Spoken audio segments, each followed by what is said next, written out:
Num debate na Rádio Musical FM, o rabino judeu Mirra disse que os pastores precisam tomar vergonha na cara.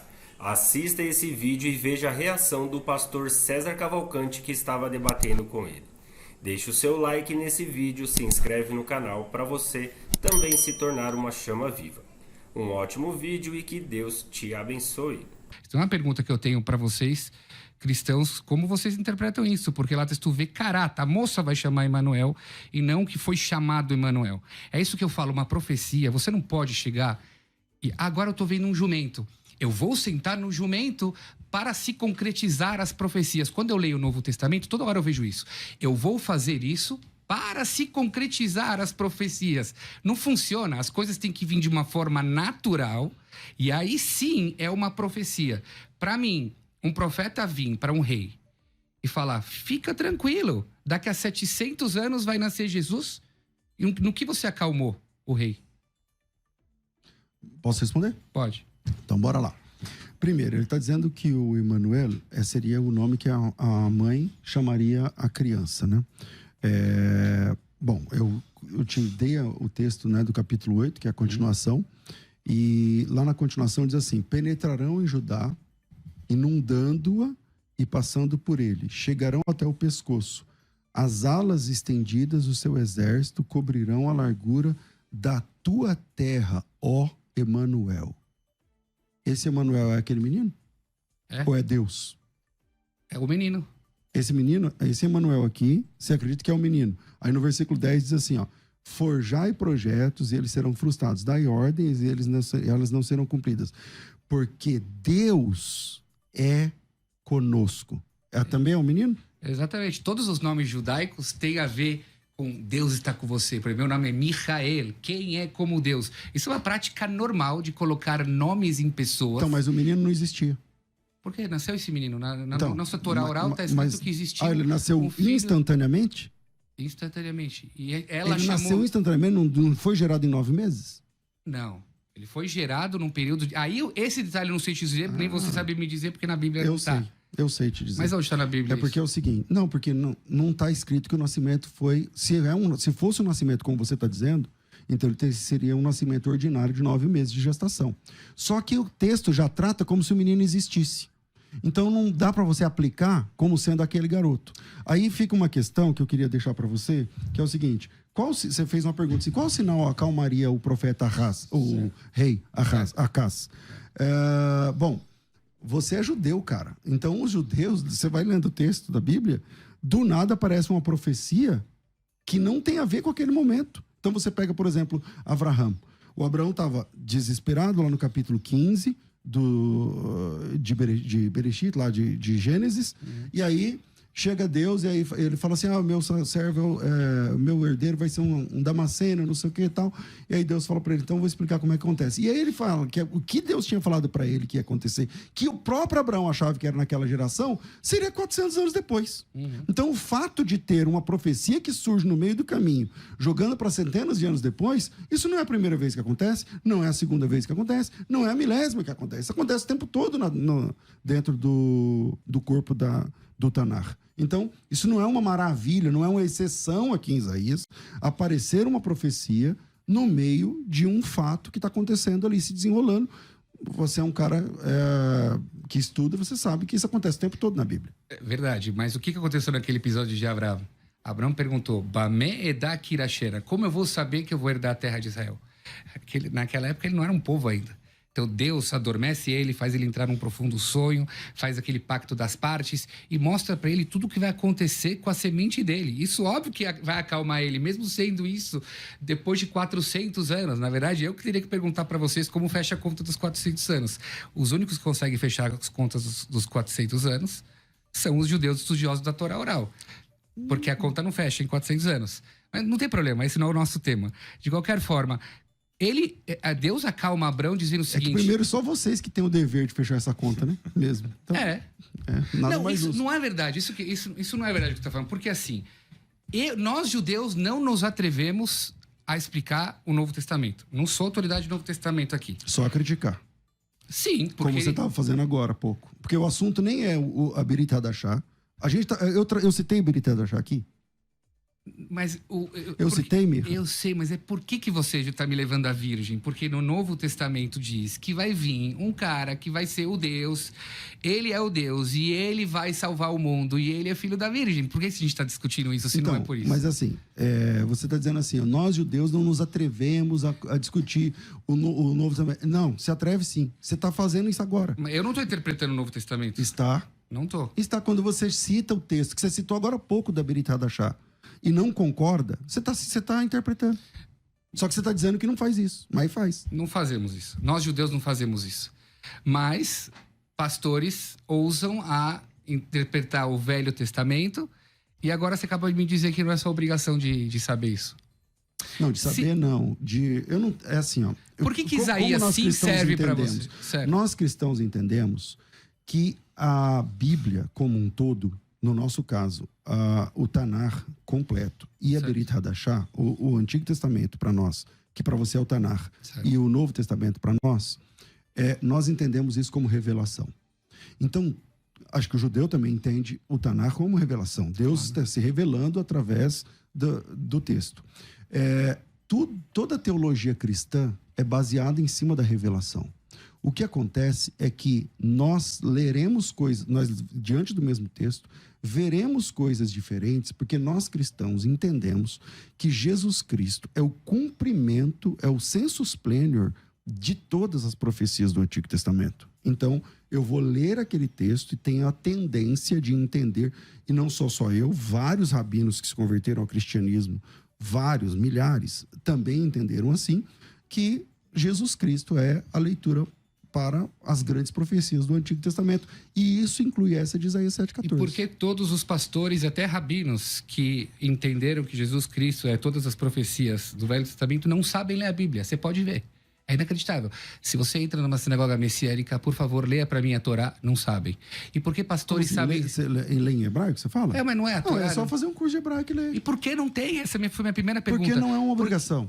Mas essa é a língua original antes da Septuaginta, essa é a língua original. Você concorda que toda tradução denigre, diminui um pouco do entendimento do texto?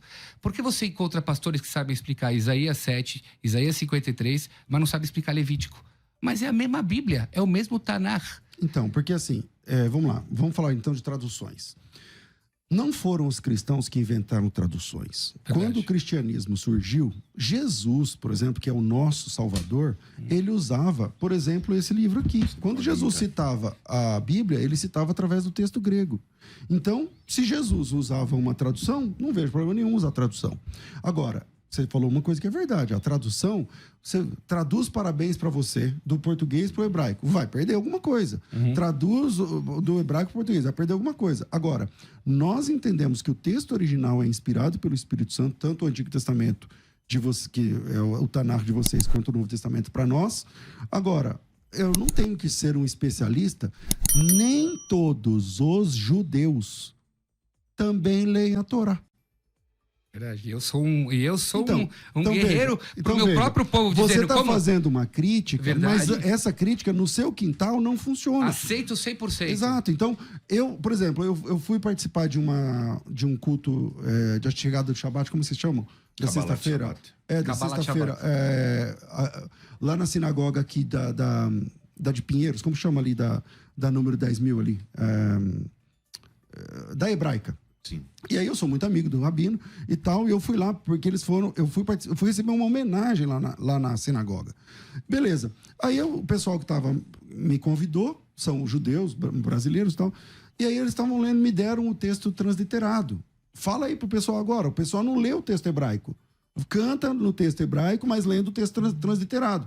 Aí eu falei, não, pode me dar o texto hebraico. Falei, você lê hebraico? Eu falei, leio. E aí li hebraico, na hora da exposição lá entendi hebraico e tal, tudo mais. Ou seja, você está falando uma coisa, por que os pastores não sabem? Não, vocês também não sabem. Então, se você me permite, olhando para a tela lá, por favor. Eu convido a todo mundo a seguir as minhas redes sociais, porque eu sou um dos caras que falo não somente de forma geral para pastores que gostam de interpretar a Bíblia, que precisam do hebraico, mas principalmente para o meu povo, que deviam tomar vergonha na cara Eu não estou falando agora para saber Bíblia de uma forma profunda, como Sim, rabinos, tudo tal, exatamente. Pelo menos que ler. não sabem rezar o Sidur e as Lendo. rezas no hebraico, e muito mais, a vergonha vai muito mais, eu assumo, que hoje eles entram como judeus, que deveriam saber pelo menos a história do povo deles, eles podem entrar num táxi e eles vão levar um banho do taxista no que diz respeito ao conhecimento da Bíblia. Porque então... Então você está falando de uma coisa que os pastores deviam ter, mas vocês também não têm. Concordo. Então vamos para frente. Concordo, Que mas aí a minha crítica é a seguinte: como nós estamos falando de teologia, de pessoas que estudam a palavra, que pregam a palavra, que têm rebanho, que gostam de difundir a palavra de Deus, essas pessoas têm que falar, eu preciso ir atrás do original. Por que eu não vou atrás do original? É porque hoje as pessoas se chamam de hebraístas. Hebraísta não é saber falar hebraico, porque se a gente trago aqui um texto em hebraico, ninguém lê. Eu leio, Mirra. Hebraico você lê fluente? Leio. Então. Me apresenta um texto que eu leio ele para você, agora. Não, eu não sabia. Até onde Traduzo. até onde eu sei, hebraístas não leem hebraico. Então, então vamos lá. É assim, ó.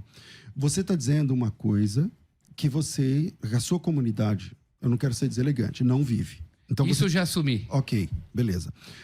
E se você já assumiu, do meu lado é a mesma coisa. Porém, nós temos outro entendimento. O entendimento que nós temos é que não é um curso que salva. Não é a capacitação numa língua que salva. Não é saber uma determinada língua que salva. Como vocês entendem que tem de saber o hebraico, tem de saber... O pessoal que faz a reza, eles fazem a reza. Só que de memória. Porque se você colocar a mesma reza que ele está falando e ler na cara dele, Shema Israel Adonai Eloheinu Adonai Echad, ele não lê. Ele não lê, ele só sabe de memória. Então, isso não é um problema. Ou seja, esse academicismo que você está falando é interessante, mas é interessante para a academia. Entendeu? Então, para os acadêmicos, é legal a gente saber, colocar o texto hebraico aqui e vamos ler o texto hebraico. Eu trouxe aqui a Vulgata, desculpa, a Septuaginta. Você lê grego? Não. Então, eu leio grego. Então, eu não sou professor de grego, mas eu leio grego, consigo me virar, tal. Agora, isso na academia é importante.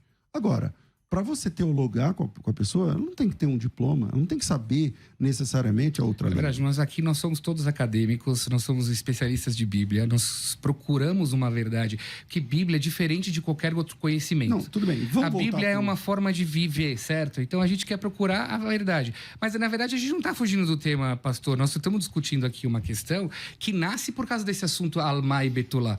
Você, como conhecedor da palavra, sabe que a Torá usa a palavra Betulá quando ela quer falar Betulá. Aparece a palavra Betulá na Torá. Por que a Torá, nesse momento, não usou a palavra Betulá? Tá, voltando a esse assunto. Tá, ok. Traduzindo aqui para o pessoal que está acompanhando o programa, o judaísmo entende que a palavra Betulá é uma palavra que necessariamente lida com virgem. Ou seja, a palavra Betulá é a palavra no hebraico, no dicionário hebraico, quando quer falar sobre a menina que não teve relação sexual com ninguém. Virgem. Então, o judeu, aqui representado pelo Mirra, entende que, olha, virgem em hebraico é Betulá e não Alma. A palavra Alma nunca... Você não me ouviu. Eu vou repetir. Não, é que você... Então, eu disse que você entende que a palavra Betulá é virgem. Sim, isso sim, mas no comecinho da sua frase, o final da sua frase foi correta. Dizer que Alma é uma Betulá, que o mas judaísmo... não cheguei lá ainda. Okay. O que eu tô tentando construir é o seguinte, ó. O judaísmo entende que existe uma palavra para virgem, e essa palavra é Betulá. Correto. Até aqui tudo bem? Correto. Ok. O cristianismo entende que a palavra Betulá, na Bíblia, nem sempre é virgem. Betulá não é virgem? Nem sempre. Por exemplo, o que você faz com o texto de Ioel 1:8? Abre a sua Bíblia aí. Uma breve pausa no vídeo só para pedir que você deixe o seu like. Isso é muito importante para o canal, para que o canal venha crescer e trazer mais conteúdos. É por isso a importância de se estudar o hebraico, né? Porque não é só Joel, a Megillah Eichá, escrito por Jeremias. Como vocês falam isso? Lamentações. Quando você lê as lamentações de Jeremias e tudo tal, tem o mesmo versículo lá, esse que você trouxe. Eli kibtulá hagurat sakal bal neorea, é uma lamentação. A virgem que ela, coitada, pela situação que o povo está, não consegue estar com o seu marido porque ela é uma viúva. Não está querendo dizer se ela manteve ou não manteve relações sexuais. Quando você lê todo lá o capítulo, e também Eirá, que são as lamentações pela destruição do templo, a situação do povo era tão grave que, coitada da virgem, que sempre sonhou estar com o seu marido numa relação íntima, não conseguiu, coitada, por causa da situação que o povo de Israel estava vivendo com a destruição de Jerusalém. Então, muito pelo contrário, lá, mais do que nunca, Betulá é uma virgem. Aí, o que você tem que me responder é em Mishlei. Por que o rei Salomão chama lá Alma, Derech Gever Be'alma, e lá não pode ser uma virgem. Lá ele está falando de uma mulher promíscua. Em Provérbios. Em Provérbios. Gente, eu não tô aqui, vocês até sabem melhor os capítulos do que eu, mas lá o rei Salomão tá falando claramente de uma almá, que é uma mulher promíscua, que ela tem relações promiscuosas, quer dizer, porque não dá para saber se realmente ela teve ou não teve. Só com uma virgem dá para saber, porque com uma virgem ela perde a virginidade. Agora, uma mulher casada, o rei Salomão fala, não dá para saber o que aconteceu. E lá a almá claramente uma mulher que não é virgem. Bom, vamos lá. Primeiro, você acha que você deu uma resposta aí de Joel, né? Mas não deu certo, não. Porque o texto diz o seguinte, eu tô aqui a Bíblia hebraica, eu vou colocar em português, espera aí. O texto diz o seguinte, lamenta com a virgem, você está dizendo virgem, eu vou colocar virgem aqui, com a Betulá, que pelo marido da sua mocidade está cingida de pano de saco. Olha a resposta do Mirra. Ele está dizendo o seguinte, ó. Ele falou assim, não, aqui é a virgem que está lamentando porque não deu certo para casar, casou lá, mas não teve a noite de novo. Não é isso que a Bíblia diz. A Bíblia diz assim, ó, lamenta pela Betulá, que ela é casada, ela tem um marido, essa Betulá tem um marido, e esse marido é marido dela desde a sua mocidade, e agora ela está viúva. Então nós temos uma Betulá que é viúva, que é casada desde jovem e que agora ficou viúva e está lamentando. Então essa mulher é virgem, Mirra? Sim. É uma lamentação como uma virgem. Não está escrito Betulá. É como uma virgem se lamentando pela o marido de sua mocidade. É como. Não está falando que Betulá ela é virgem e tem marido. É como. A palavra está Kibtulá. Você está com o hebraico aí? Sim, estou. Ele está falando, meu Deus, lamentando. Kibtulá, como se fosse uma lamentação. É uma forma poética da pessoa dizer, uai, que coisa ruim, como se fosse uma virgem se lamentando. O versículo não está falando para você que Betulá aqui não teve relações sexuais. Talvez justo quer saber, ela teve relações sexuais. Mas é uma lamentação poética dizendo como se fosse uma virgem vestindo esse saco de luto pelo marido de sua mocidade. Não sei se eu estou traduzindo conforme... Então, ela teve um marido, ela já não é jovem mais, certo? Você concorda que a gente não está falando de uma pessoa específica aqui? Nós estamos falando de uma lamentação? Nós não estamos falando de... Então, peraí, mas isso importa? João, Maria, Moisés... Isso importa? Não, a palavra kibtulat, kaf, em hebreu, quer dizer... Como se fosse. Sim. Então, é uma coisa poética de dizer. Ela está se lamentando. Então, mas essa poesia está na Bíblia, certo? Então, nessa poesia, eu concordo que o que Betulá... E até... Eu vou abrir de novo o hebraico aqui, mas eu acho que que o Beit se torna Veit, né? Eu tenho que olhar aí. Mas acho que é Kivtulá. Mas não que Betulá. Mas veja, seja como for... O Kivtulá, que é o Betulá para a gente aqui, com o prefixado aqui com o K para nós, isso não muda o fato de que ele está falando, mesmo que seja hipotética, de uma virgem, de uma mulher casada que perdeu o seu marido e que ela já é senhora, pelo jeito aqui do texto, ela já é uma senhora, e que ela está lamentando porque ela perdeu o marido da sua mocidade. Quais as possibilidades dessa mulher ser virgem? Zero. A possibilidade é zero, você tem que assumir. É óbvio, mas okay. É óbvio que uma mulher que está muito tempo vivendo com o marido... Casada. Ela não é virgem. O que eu estou dizendo, uma lamentação, ela é muito mais lamentação. Ela se torna muito mais lamentação quando você fala, olha a nossa situação. Ela é como se fosse uma virgem que, coitada, não conseguiu ter o seu marido da mocidade que ela tanto amou. Poeticamente nós estamos falando, concordo. é tão ruim a situação do hipérbole, povo de né? Israel. Concordo. Agora a pergunta é: essa mulher é virgem? Não. Então, mas não estamos falando de nenhuma mulher. Não tem, aqui o versículo a não está falando de mulher- uma mulher. A viúva aí, ela é virgem? Não. Então, Não. Mas a palavra betulá é virgem aqui. Mas aí não. Ela É? é virgem, mas aí não é, né? Não, você não entendeu. A palavra betulá é virgem. Aqui não estamos falando de uma moça, nós estamos falando que a situação do povo é tão ruim como uma virgem. Pode ser que não tem uma mulher aqui. Diferente da história lá em Isaías. E tudo estamos falando de pessoas. Está acontecendo uma história lá, certo? Tem um filho chamado Emanuel e tudo tal. Aqui é uma situação poética, que nem... Tá. Nessa situação que nem poética, em esse Mishlei, texto... que nem Mishlei, Tá. Derek Geber Be'alma. Nessa situação hipotética, esse texto, então, não vale? Porque Vale. é hipotético? Vale, né? Então, Claro se que vale... Não tem então, nada na Bíblia que não vale. Qual é o meu argumento? O meu argumento é o seguinte, ó. Nem sempre a palavra betulá significa virgem. Porque aí, nesse texto, não significa. Não, sempre a palavra betulá significa virgem. Então, tá bom. Então, Porque sempre aqui- menos nesse texto, certo? Não, Ah, não? nesse texto betulá também é virgem. E essa mulher é virgem. Mas não tem mulher aqui. Aqui é um negócio... Se a gente pegar um texto romantista e a gente começar a cantar ele e tudo tal, eu vou perguntar pra você, cadê esse luar? Cadê esse sol? Cadê essa estrela? Gente, não estamos falando de um luar e da estrela e da nuvem aqui. Nós estamos falando de uma pessoa se lamentando num Tá bom. momento muito Então, eu difícil vou da fazer vida uma dela. pergunta ao contrário. Eu acho que todo mundo que está ouvindo o programa entendeu a minha pergunta e viu aí a sua resposta. Tudo bem. Vamos mudar a pergunta, então. A pergunta é: aonde no Tanar, valendo de Gênesis a Malaquias, Alma significa uma mulher que não é virgem? Derech Gever Be'alma, Mishlei. Vamos lá. Qual o texto? Mishlei. Você vai achar o texto? Vou. Então manda. Derech Gever Be'alma, peraí.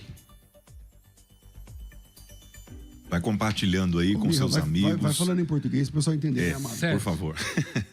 Nós estamos aqui na Rádio Musical, o debate está pegando fogo, o Rabino está aqui Mishlei procurando 30... depois já vai Português, citar. Mirra. Mishlei... Como Provérbios, vocês provérbios. Provérbios. Desculpa, gente, tem livros que eu realmente tenho uma Tá dificuldade tudo de bem. traduzir. Sem problema. É porque realmente quando eu estudo Mishlei, é Mishlei. Qual Mishlei capítulo? 30, 19. Você vai ver lá também que também é poético lá. Também é poético. Ah, agora vai valer?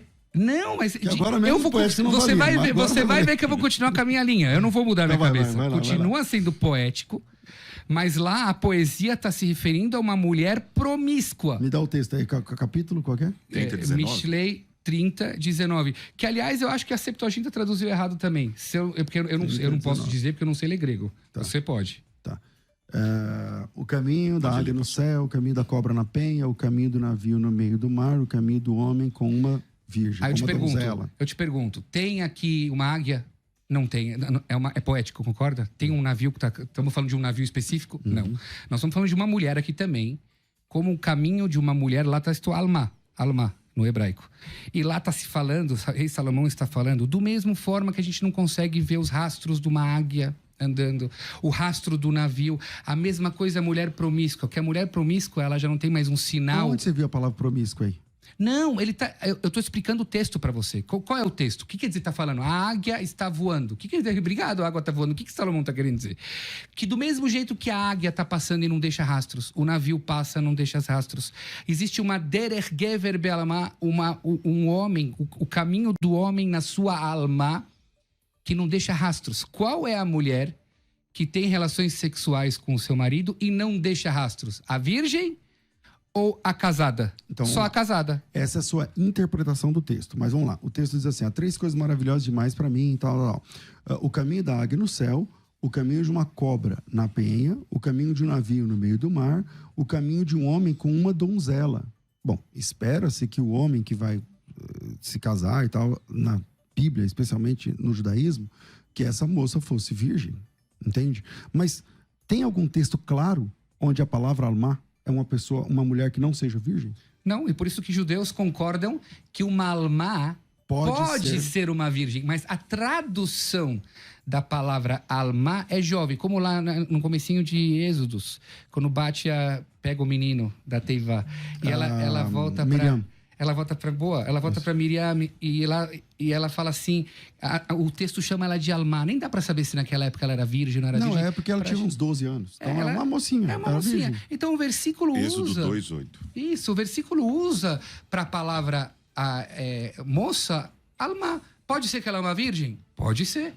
A única coisa que eu discuto com você, pastor, é que a tradução da palavra Alma não é virgem. Então, agora vamos lá. Vamos trabalhar Deuteronômio 22. Certo. Devarim. Capítulo 22, versículo 20.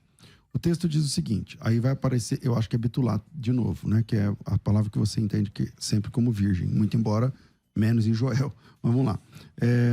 Capítulo 20, peraí, eu acho que é 22, 20, eu falei ao contrário.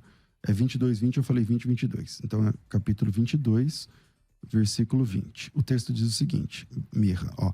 Porém, se isso for verdade... Bom, vou ter que ir um pouquinho mais antes, né? Para ter o efeito de contexto, ó. 18. Aqui tá dando por para-choque, eu vou colocar aqui. Devarim que você falou? Capítulo 22, versículo... Pode ser 16. Ó. O pai da moça dirá aos anciãos, dê a minha filha por mulher... Vou esperar você achar aí. Devarim Havbeit. Tudo bem, achou? 22. Tá abrindo aqui, peraí. Sim, eu sei. É aquele texto que ele não achou na... Porém, aborreceu. Eis que lhe atribuiu atos de vergonhosos, dizendo, não achei virgem a tua filha. Todavia, eis as provas da virgindade da minha filha, estenderão, tal. Essa que não é virgem, ela é chamada de Betulá.